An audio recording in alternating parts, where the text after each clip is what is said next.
Dan saat ini sudah bergabung bersama kami untuk membahas hal ini, ada Menteri Sosial Saifullah Yusuf, lalu Ketua Tim Humas PPATK Nasir Kongah, dan Direktur Kebijakan Publik Selyos Media Wahyudi Askar. Selamat malam Bapak-Bapak. Selamat malam. Ya. Baik, Pak Menteri, saya ke Pak Nasir dulu ya, karena PPATK yang awal mula mengidentifikasi adanya penerima bantuan sosial yang terindikasi melakukan praktik judi online. Saya ke Pak Nasir. Pak Nasir, bagaimana sebenarnya awalnya PPATK ini mengidentifikasi sekitar 500.000 lebih penerima bansos yang terlibat judi online ini? Apa metodologi pencocokan yang dilakukan, metodologi pencocokan datanya? Ya, sebelum saya jawab, ingin saya sampaikan satu patah kata dulu ya Mas ya. Silakan. Bantuan adalah wujud cinta negara pada rakyatnya. Tangan yang menuntun dari gelap kemiskinan menuju cahaya harapan. Namun bila cinta itu dibelokkan untuk mengadu nasib pada meja maya perjudian, maka yang lahir bukan kesejahteraan, melainkan kesia-siaan yang beranak pinak. Jadi memang ada data yang disampaikan oleh Pak Menteri ya, kepada PPATK itu sebesar 24 juta lebih. Lalu kita punya data 9,7 juta pemain judi online di tahun 2024. Nah, kedua data itu kita benturkan tuh Mas. Maka ditemukanlah 571.000 yang orang yang menerima bansos juga bermain judi online. Dan perputaran uang dari judi online ini cukup besar. Hampir 1 triliun. Wah, luar biasa. Ya, jadi persisnya 957 miliar ya.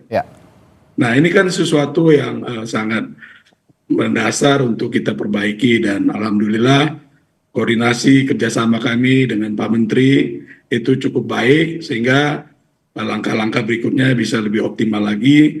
Lalu kemudian penerima bansos itu memang sesuai dengan arahan Bapak Presiden, tepat guna ya, sesuai dengan sasaran. Begitu harapan kita Mas. Oke, baik. Kalau gitu saya langsung ke Pak Menteri. Pak Menteri, kalau gitu langkah konkretnya Kementerian Sosial untuk memverifikasi ulang data penerima bansos yang terindikasi bermain judi online ini apa saja?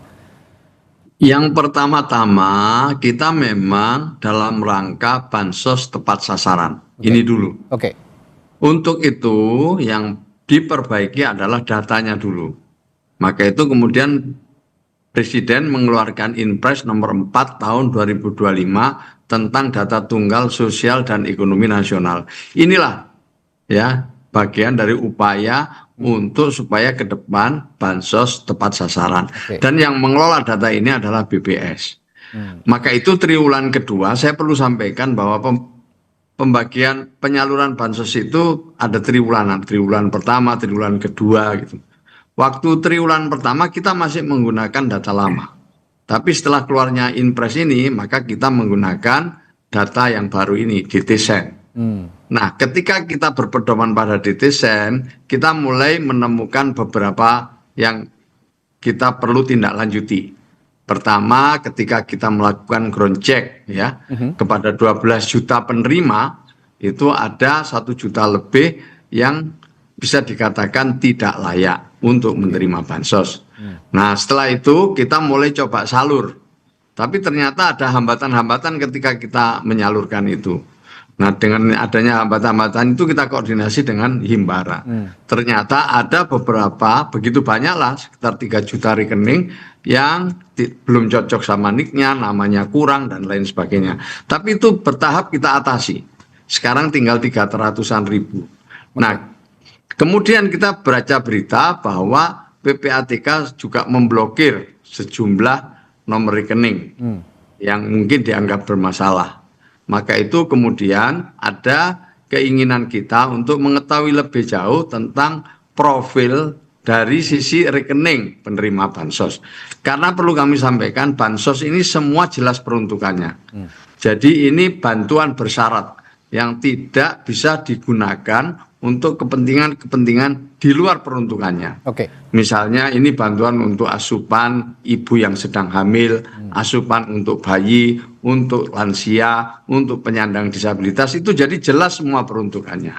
Maka itu kemudian kami izin kepada Presiden untuk berkoordinasi dengan PPATK. Nah, setelah mendapatkan izin dari Presiden, saya ketemu dengan Pak Ketua, Pak Ivan, kita sampaikan 28 juta data-data penerima bansos yang pernah mendapatkan bansos gitu ya, 28 juta lebih, 28,4 juta rekening penerima bansos yang dari Kementerian Sosial. Nah, supaya kita nanti bisa memperoleh suatu gambaran yang lebih utuh tentang penerima bansos, karena penerima bansos ini ada yang juga sudah 10 tahun, 15 tahun gitu. Ini tidak hanya soal yang bermain judol, tapi juga sedang diperiksa sekarang ini berapa saldo dari penerima bansos itu. Kalau nanti ada yang lebih dari 5 juta, 6 juta, 3 juta misalnya, itu pun juga sudah perlu untuk dilakukan pendalaman. Nah, ini adalah temuan pertama dari PPATK yang akan kita tindak lanjuti. Kita akan jadikan bahan untuk evaluasi terhadap semua penerima bansos kita. Baik, ini saya tertarik juga dengan pernyataan Pak Menteri tadi. Pak Menteri, saya setuju juga kalau Kementerian Sosial melakukan profiling begitu profiling ulang ya kepada para anggota penerima bansos begitu, warga yang menerima bansos. Karena menurut saya soal judi online ini juga masalah perilaku. Terkadang mereka layak menerima bansos, tapi perilaku yang menyimpang inilah yang menyebabkan mereka akhirnya bermain judi online meskipun dengan dana yang terbatas atau uang yang terbatas. Nah, bagaimana Anda juga Pak Menteri melihat atau melakukan profiling yang tepat begitu, memberikan bantuan sosial ini kepada orang yang benar-benar berhak menerima dengan perilaku-perilaku yang saya sebutkan tadi? Iya, yang pertama sekali lagi basis kita adalah data. Makanya datanya terus diperbaiki, datanya terus dilakukan pemutakhiran setiap 3 bulan sekali. Ini salah satu cara kita. Yang kedua, betul tadi, kita akan mendalami profil dari para penerima bansos itu. Salah satu caranya memang bekerja sama dengan PPATK.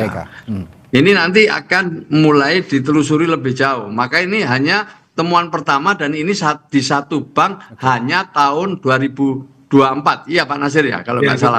Ini hanya tahun 2024. Ini sebenarnya menarik sekali ini. Dan tentu ini adalah jadi bahan kami untuk melakukan evaluasi total terhadap para penerima bansos. Tetapi basis kita adalah data.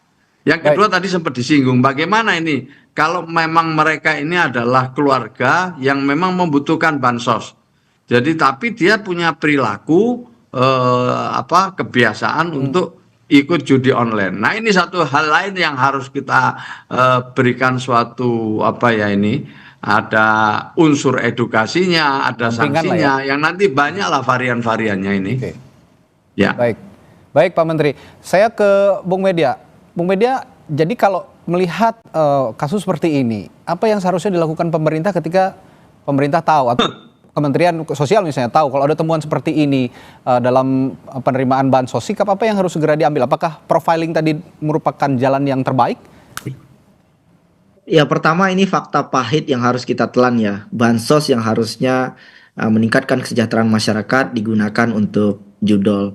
Dan saya mengapresiasi Kementerian PPATK terbuka, tidak menutupi masalah ini. Cuman memang kritik saya adalah kita selalu lambat merespon persoalan yang ada di publik. Karena masalah judol ini sudah berkembang selama 3, 4, 5 tahun terakhir. Dan ketika judol digunakan dari bansos, itu sebetulnya datanya sudah ada dari sejak beberapa tahun yang lalu. Dan dari studi yang saya lakukan, itu setiap kali PKH disalurkan, transaksi di agen bank itu mengalami peningkatan secara signifikan. Dan kami melakukan studi ini di Indonesia bagian Barat dan Indonesia bagian Timur. Jadi realitanya sudah jelas. Sekarang persoalannya gimana mengatasinya? Saya sepakat ada persoalan kultural, ada perilaku. Tapi saya kira intervensi yang lebih tepat adalah soal struktural. Karena kalau kultural mungkin pendamping perlu diperkuat. Pak Menteri juga pasti sangat paham bagaimana kompleksitasnya. Tetapi menurut hemat saya secara struktural dan jangka pendek ini yang harus dikejar. Yang pertama jelas penegakan hukum. Dan ini yang sangat-sangat lambat menurut saya hari ini. Karena judol itu adalah kejahatan yang paling mudah mengatasinya menurut saya. Karena pemerintah punya otoritas, punya regulasi, punya tenaga hukum. Bahkan teknologi pemblokiran hari ini itu sudah ada dan terus berkembang. Jadi jika dioptimalkan sebetulnya pemblokiran situs judi itu bisa dilakukan dengan cepat, terlepas dari segala kompleksitasnya. Jadi menurut saya langkah jangka pendeknya adalah penegakan hukum. Karena kalau tidak, yang terdampak hari ini itu adalah masyarakat rentan. Kita nggak bisa salahkan masyarakat rentan. Ekonomi hari ini sedang susah. Masyarakat mau minjam ke bank juga repot, pinjol juga mengerikan, dan akhirnya melakukan judol. Jadi ini langkah-langkah yang mudah-mudahan bisa direspon dengan cepat oleh pemerintah. Saya terus terang menunggu, Mas. Pidato Pak Prabowo mengatakan berantas judi online. Tapi hari ini kita belum mendengar itu, atau mungkin saya belum mendengar itu dari Pak Prabowo. Itu yang mungkin saya kira juga perlu didorong hari ini. Saya kembali ke Pak Nasir. Ini karena PPATK punya kewenangan untuk memantau langsung rekening-rekening yang ada di masyarakat begitu ya, termasuk penerima bansos. Pak Nasir, kalau memang nanti terdeteksi misalnya terjadilah, kita tidak ingin ini terjadi, tapi misalnya terjadi terlanjur terkirim ke penerima bansos, tapi ternyata disalahgunakan begitu ya, salah satunya dengan bermain judi online. Ini mekanismenya apakah bisa ditarik lagi atau tidak, Pak Nasir? Ya, jadi memang salah satu tugas dari PPATK adalah memberikan rekomendasi ya, dan dari hasil analisis itu nanti kami akan beri rekomendasi kepada Pak Menteri dan instansi terkait lainnya. Nah, untuk ditarik kembali, ini memang agak sulit karena memang biasanya uang itu sudah dikonsumsi ataupun dipakai untuk hal yang lain. Nah, seperti itu. Baik. Nah, kalau begitu dengan koordinasi yang intensif antara Pak Menteri Sosial dengan PPATK, Pak Menteri, Pak Gus Ipul, kalau begitu nanti dipastikan di bulan selanjutnya penerima bansos ini udah nggak ada lagi yang disalahgunakan dananya ya? Ya, kita akan terus cermati ya, kita harus tercermati dan kita akan menyalurkan lagi kan 3 bulan ke depan ini. 3 bulan ke depan kita akan salur lagi. Tentu selama waktu yang tersisa ini kita akan melakukan evaluasi secara bertahap. Masukan-masukan dari manapun termasuk dari Pak Media tadi, kita akan jadikan pertimbangan dalam rangka mengambil kebijakan ke depan. Supaya sekali lagi ya, bansos kita tepat sasaran. Nah kalau sedikit singkat saja dari Pak Media, Mas Media, kalau memastikan agar dana tadi tidak disalahgunakan, apalagi untuk judi online, menurut Anda yang paling efektif apa langkahnya? Jangka pendek penegakan hukum, jangka panjang hukum tadi ya?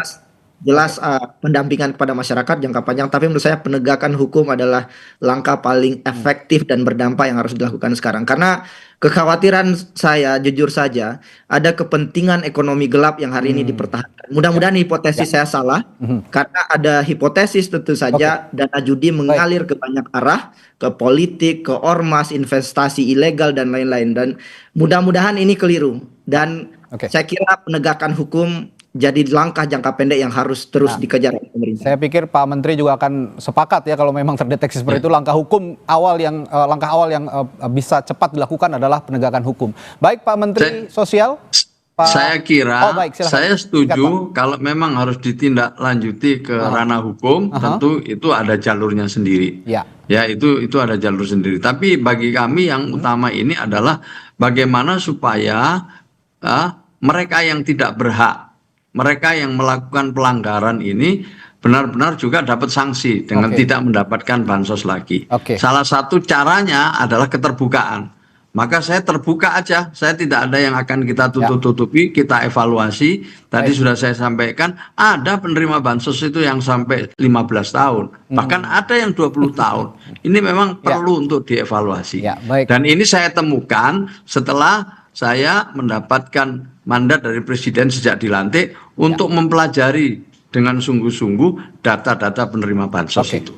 Baik, ini jadi langkah awal yang baik sebenarnya, koordinasi intensif antara Pak Menteri juga dengan Pak PPATK sehingga nanti kejadian-kejadian seperti ini ya tidak akan terulang kembali.